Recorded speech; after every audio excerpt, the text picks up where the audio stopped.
दिल्ली की राजनीति में पल पल अपडेट आ रहे हैं। मनीष सिसोदिया ने आज अपने मंत्रिमंडल से इस्तीफा दे दिया है और शायद उनका इस्तीफा भी मुख्यमंत्री अरविंद केजरीवाल ने स्वीकार कर लिया है। वहीं सत्येंद्र जैन ने भी अपने पद से इस्तीफा दे दिया। ये 9 महीने से प्रकरण सत्येंद्र जैन का था और वहीं बीजेपी आरोप लगा रही कि 9 महीने से सत्येंद्र जैन पर मामला चल रहा था और सत्येंद्र जैन ने तब इस्तीफा नहीं दिया और आज जब सीबीआई कस्टडी में मनीष सिसोदिया आए तब से इस्तीफा दिया। ये शराब कांड ने शराब पूरी तरह से दिल्ली की सियासत को झकझोर दिया है। ये पल पल की अपडेट है। ये अपडेट आपको हम देते रहेंगे कि किस तरह से वहां की सियासत में उछाल आया और बीजेपी को एक खास मौका मिला है कि बीजेपी इस अपने मौके की तलाश में खड़ी हुई थी और बीजेपी को खास मौका मिला है कि वो इस सियासत में अपने को साफ साबित कर सके और ठीक तरीके से आम आदमी पार्टी की जो सियासत शुरू हुई थी कि ईमानदारी के युग से इन्होंने शुरुआत करने की कोशिश की थी, शायद उस सियासत को अब अलग तरीके से बुनाने की कोशिश में बीजेपी लगी है कि आपका ईमानदार चेहरा तो बड़ा दागदार निकला।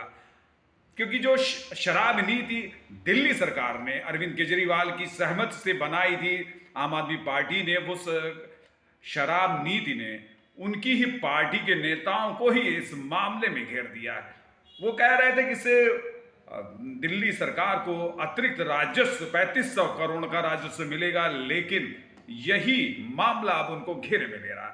हालांकि अभी तक सिसोदिया के पास 18 मंत्रालय थे और 18 मंत्रालय शिक्षा जैसा अहम मंत्रालय जो उनके पास था उस पर वो काम कर भी रहे थे और काफ़ी हद तक उन्होंने शिक्षा के क्षेत्र में दिल्ली के सरकारी स्कूलों के हालात को सुधार दिया और दिल्ली के सरकारी स्कूल काफ़ी हद तक सुधर गए थे। लेकिन अब हालात ये हैं कि दिल्ली सरकार के कहने के बावजूद भी अब ये चूंकि अब मनीष सिसोदिया सीबीआई कस्टडी में कई बार गए थे और इस बार सीबीआई ने पूछताछ के दौरान उन्हें शराब नीति में, शराब घोटाले में शामिल मानकर उनको कस्टडी में ले लिया।